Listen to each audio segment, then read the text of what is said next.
জানিপপের প্রতিষ্ঠাতা চেয়ারম্যান, রংপুর বিশ্ববিদ্যালয়ের চতুর্থ উপাচার্য প্রফেসর ডক্টর কলিমুল্লাহ। অধ্যাপক কলিমুল্লাহ, আপনাকে স্বাগত জানাচ্ছি আমাদের অনুষ্ঠানে। ধন্যবাদ।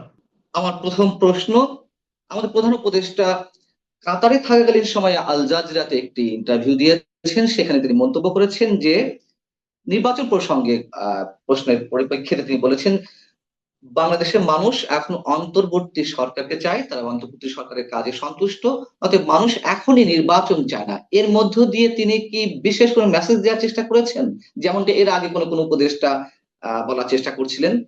দেখুন, এটাকে ফিল্ড বিল্ডিং এর কাজ বলা যেতে পারে, মানে ক্ষেত্র প্রস্তুত করে তারপরে চূড়ান্ত একটি মন্তব্য হাজির করা, এইভাবে বিষয়টা তুলনীয়।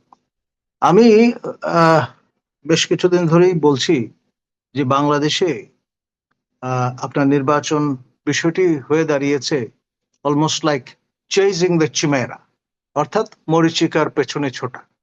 মরীচিকা মরুভূমিতে আপনার বিভ্রম তৈরি করে, আপনি যতই এটার কাছে যাবেন দূরে সরে যাবেন। এখন আমাদের দেশে নির্বাচন প্রপঞ্চটা সেই জায়গায় গিয়ে পৌঁছেছে।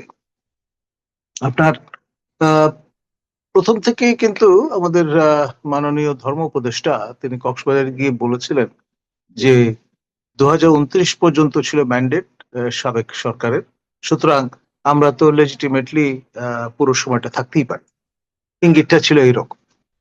তারপর এক একজন এক এক রকম কথা বলেছেন, শেষে গিয়ে ওই দেয়াল ঘড়ির পেন্ডুলাপের মতো আপনার একবার ডিসেম্বর আর একবার জুন এর মধ্যেই আপনার এই কন্টিনিউমে ওঠানামা করেছে বিষয়টা। এবং মজার ব্যাপার হচ্ছে এখানে পরিষ্কার করে বলা নেই যে সাধারণ নির্বাচন হবে, পরিষ্কার করে বলা নেই জাতীয় সংসদ নির্বাচন হবে। নির্বাচন হবে, নির্বাচন বিভিন্ন প্রকারের আকারের আছে। আপনার রাষ্ট্রবিজ্ঞানের দৃষ্টিকোণ থেকে দেখলে আপনার গণভোট এক ধরনের নির্বাচন, তারপর আপনার গণপরিষদ নির্বাচন সেটি আরেক ধরনের নির্বাচন, তারপর স্থানীয় সরকার পরিষদ অনেকগুলো আছে, আপনি ইউনিয়ন পরিষদ, উপজেলা পরিষদ, জেলা পরিষদ, এইগুলো এক ধরনের নির্বাচনের ইঙ্গিত দেয়। আবার সেই সঙ্গে আপনার মহামান্য রাষ্ট্রপতি পদের নির্বাচন সেটা আরেক ধরনের পদ্ধতিতে অনুষ্ঠিত হয়।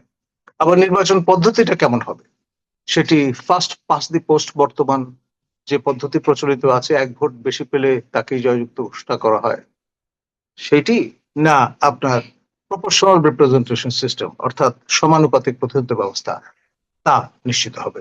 মানে প্রধান রাজনৈতিক যে দলগুলো আছে ক্রিয়াশীল বর্তমানে, তার মধ্যে বিএনপি কিন্তু ফার্স্ট পাস দি পোস্ট এই অপশনের পক্ষপাত।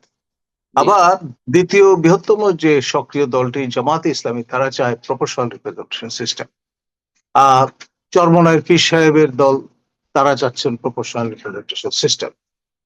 আবার চরমনায়ের পীর সাহেব মমিনুল হক তারা চাচ্ছেন আপনার স্থানীয় সরকারের নির্বাচন আগে। তো ফলে এই যে পরস্পর বিরোধী নানান রকমের দাবি দেওয়া, এগুলোকে রিকনসাইল করবেন কি করে?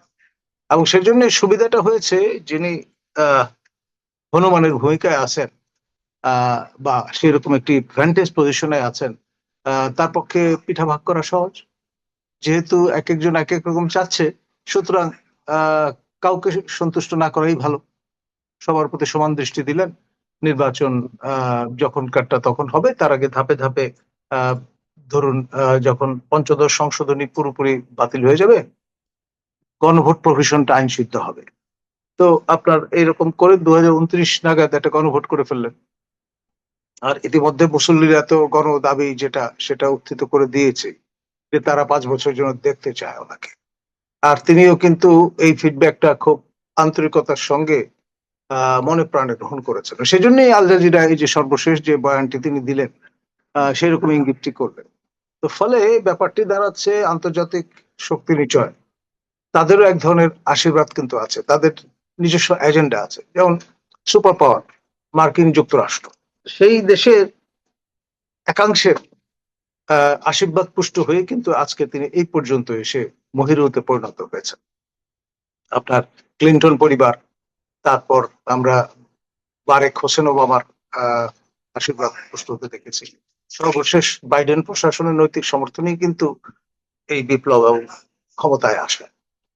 এখন বিধি বাম হঠাৎ করে আপনার এই রিপাবলিকান প্রেসিডেন্ট এবং রিপাবলিকান কংগ্রেস, রিপাবলিকান সিনেট একযোগে নির্বাচিত হয়ে যাওয়ায় একটু দ্বিধায় তিনি পড়েছিলেন, কিন্তু সেটা আবার গোছানোর চেষ্টা করছেন। আওয়ামী লীগকে নিষিদ্ধ করা সম্ভব হবে বলে আপনার মনে হয়? বা প্রধান উপদেষ্টা যে আল জাজিরার সঙ্গে ইন্টারভিউতে বললেন যে এটি আওয়ামী লীগ এখনো ঘোষণা দেয়নি যে তারা নির্বাচন করবে কিনা, এটি প্রশ্নের পরিপ্রেক্ষিতে বলছেন। আবার তিনি বলছেন যে এটি ইসি নিয়ন্ত্রণ করতে পারে, পরক্ষণে আবার বলছেন যে রাজনৈতিক দলগুলো সিদ্ধান্ত নেবে। আসলে এই বিষয়টি কি হতে পারে? দেখুন, আপনি এবং আপনার টিমের অনেকেই সার্কাস দেখে অভ্যস্ত ছোটবেলা থেকে। এখানে একটা ক্যারেক্টার সবসময় দেখবেন বাজিকর। এখন আমাদের দেশের সেরা মার্কেটিং ম্যান, সেরা প্যাকেজিং ম্যান হচ্ছেন একমাত্র Nobel laureate son of the soil, professor doctor Yunus. তিনি পৃথিবীর সেরা জুয়েলাইজ বলতে পারেন এখনকার বিবেচনা, এবং সেই স্কিলটা যেটা তিনি রপ্ত করেছেন সেই ভেলকি দেখাবার হয়তো দেখবার অপেক্ষায় আছি আমরা। আহ, তার মানে আমরা কি এখনো কোনো কিছু গেজ করতে পারছি না? খেলার অনেক কিছু বাকি রয়েছে। দেখুন, কেউ জানান দিয়ে এসব কাজ করেন। আপনার হুম। লিখিত ভাবে ঘোষণা দিয়ে বেলফোর ডিক্লারেশনের মতো সেই যুগও নেই, সেই রামও নেই, সেই অযোধ্যাও নেই। এখন সবই হয় ক্ল্যান্ডেস্টাইন স্টাইলে। ঘটে গেলে পরে, যেমন শেখ হাসিনা এই 15.5 বছর আহ ক্ষমতায় ছিলেন, তিনি আপনার 45 মিনিট আগে বুঝতে পারেননি তার চলে যাওয়ার প্রাক্কালে যে কি হতে চলেছে। যে হেলম অফ অ্যাফেয়ার্স এ বসে থেকে তিনি যদি অনুধাবন করতে অক্ষম হন, ব্যর্থ হন, তাহলে রেস্ট অফ দ্য পপুলেশন একটা পলাশি যুদ্ধের সময়কার মতো হাতি ঘোরা গেল তল।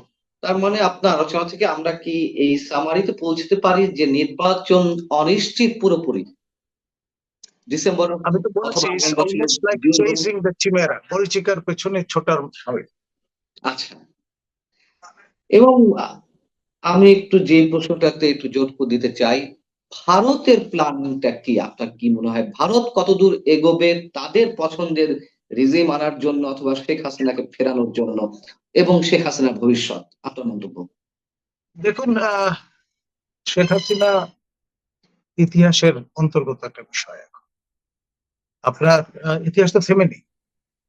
এখানে ইনক্লুসিভ নির্বাচনের আওয়াজ প্রথম তুলেছেন একজন যুক্তরাজ্যের মন্ত্রী। তারপর জাতিসংঘ রিপোর্ট যেটা বগলে নিয়ে এত হইচই হচ্ছে, সেখানেও কিন্তু এই তাগাদা প্রদান করা হয়েছে।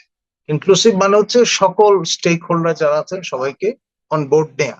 এখন সেখানে যদি অনবোর্ড নিতে হয়, আপনি আওয়ামী লীগ বাদে, 14 দল বাদে, জাতীয় পার্টি বাদে আপনি যদি নির্বাচন আয়োজন করার চেষ্টা করেন, তখন ব্যাপারটা দাঁড়াবে 14, 18 এবং 24-এর নির্বাচন নিয়ে যে সমস্যাটা, যে প্রশ্নবোধক চিহ্নগুলো উত্থিত করা হয়, একই রকম ঘটনার অপিট বলেই পরিচিতি পাবে। তখন লেজিটিমেসি সংকট কিন্তু কাটবে না, থেকে যাবে। এটা জাস্টিফাই করবেন কি করে? এতগুলো লোক প্রাণ দিল, আমার প্রিয় ছাত্র আবু সাইদ, মুগ্ধ, তাদের দুজনের 2 প্রতিষ্ঠানেই কিন্তু আমি শিক্ষকতা করেছি। আমি মুগ্ধর প্রতিষ্ঠান বিউপি এর প্রো ভাইস চ্যান্সেলর ছিলাম। আমাদের আবু সাইদের যে প্রতিষ্ঠান বেগম রোকেয়া বিশ্ববিদ্যালয়, আমি চতুর্থ উপাচার্য হিসেবে দায়িত্ব পালন করেছি, এবং আমার সময় তিনি ভর্তি হয়েছিলেন ছাত্র হিসেবে। তো ফলে আমরা তো বিষয়গুলোকে মনে করব যে তাদের যে আত্মদান, তার প্রতি বৃদ্ধাঙ্গুলি প্রদর্শন। সেটা তো হচ্ছেই, সেটা তো এখন সব দিক থেকেই সব মহল থেকে আলোচনা হচ্ছে, প্রশ্ন উত্থাপিত হচ্ছে। কিন্তু আমি ভারতের রোলটা একটু ভালো করে আপনার কাছ থেকে একটু জানার চেষ্টা করছিলাম, তারা কোন দিকে এগোতে পারে, এবং শেষ পর্যন্ত তারা তো এই সরকারকে সমর্থন দিচ্ছে না, বারবার সেটি তারা প্রমাণ করার চেষ্টা করছে।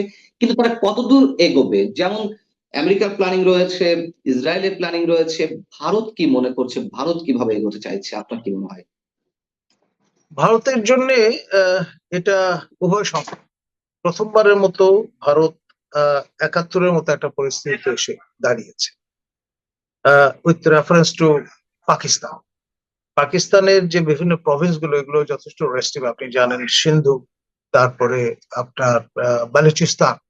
এখন বেলুচিস্তান যদি ইউনিল্যাটারালি স্বাধীনতা ঘোষণা করে বসে, তাহলে এবং ভারত যদি স্বীকৃতি প্রদান করে, পুরো বল গেমটা কিন্তু ডিফারেন্ট হয়ে দাঁড়াবে। In the meantime Israel ইরানকে টার্গেট করে নানান পরিকল্পনা নিয়ে আগাচ্ছে।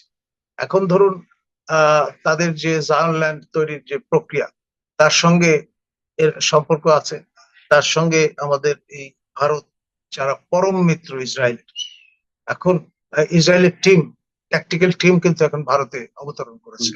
কিভাবে পাকিস্তানের এই নিউক্লিয়ার আর্সেনাল সেগুলোকে নিউট্রালাইজ করা যায়, ক্যাপ করিয়ে দেওয়া যায়, সেই অত্যাধুনিক প্রযুক্তি কাজে লাগিয়ে সেই বিষয়গুলো নিয়ে তারা সহায়তা প্রদান করছে। তো ফলে আপনার এখানটায় সবকিছু মিলিয়ে সংবেদনশীলতা প্রবল, আর ভারতের জন্য এটা হাই স্টেক গেম।